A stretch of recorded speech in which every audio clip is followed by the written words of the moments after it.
Ya, kesenangan yang kalian dapatkan daripada kesusahan yang kalian dapatkan lebih banyak kepada kesenangan yang kalian dapatkan. Senang 10 tahun, dikasih susah 2 tahun ngeluhnya, naudzubillah. Capek saya kayak begini, saya capek kayak begini, saya capek kayak begini. Padahal senangnya dia itu di masa mudanya tidak terhitung.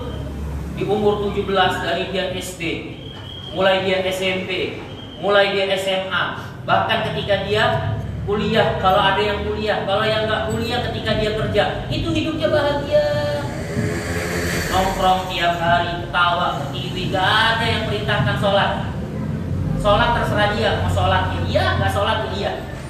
Nanti ketika nikah susah, ngeluh, ya Allah, kenapa saya susah. Padahal susahannya itu nggak seberapa lamanya. Tapi lihat orang yang sabar di masa mudanya, yang dia habiskan di masa mudanya untuk belajar, yang di masa mudanya dia lakukan untuk taat kepada Allah. Tapi apa yang dia dapatkan di akhirnya? Fathun wa kashfun, dibuka semua pintu rezeki, dibuka semua apa yang diinginkan kepada dia. Itulah sabar. Bagaimana Nabi Muhammad SAW? Kesabarannya begitu hebat. Beliau dihina, tapi subhanallah Nabi Muhammad gak pernah ngeluh. Dihina, sabar beliau. Dilempari teh ontak, sabar beliau. Tapi kesabaran yang beliau miliki menjadi kemuliaan, sampai kita pun mendapatkan kemuliaan yang diberikan oleh Allah Subhanahu wa taala, yang diberikan oleh Nabi Muhammad, sehingga kita umat mendapatkan kemuliaan sebab dari Nabi Muhammad SAW. Jadi butuh sabar. Ngaji pun di sini kalian butuh sabar, dan yang khidmah dengan Nurul ini juga butuh sabar.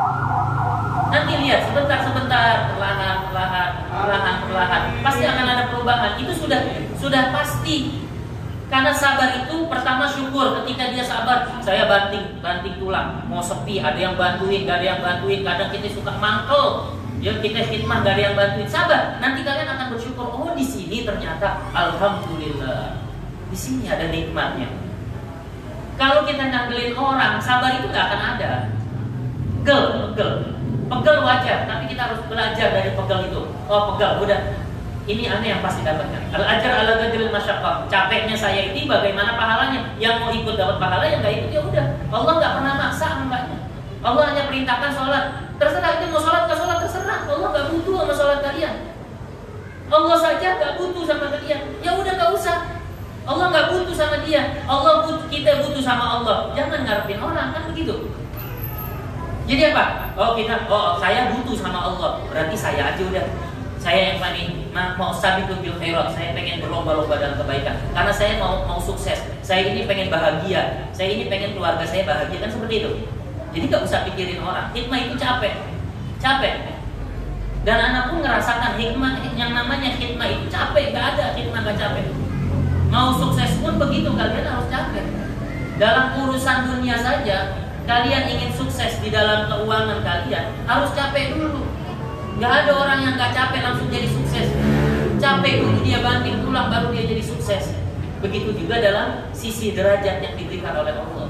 Para nabi semuanya capek berdakwah, menasehati. Nabi Musa melawan Fir'aun, raja dilawan. Padahal Fir'aun Nabi Musa gak punya apa-apa. Tapi dengan kesabaran yang dia dapatkan, yang dia miliki, yang diperintahkan oleh Allah, karena itu adalah perintah Allah. Nabi Musa tak pikirkan mau itu raja kayak mau siapa kayak, karena ini perintah Allah.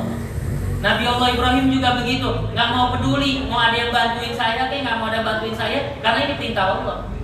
Karena ketika dia yakin, maka dia akan mendapatkan derajat yang tinggi. Nah itulah seperti itu.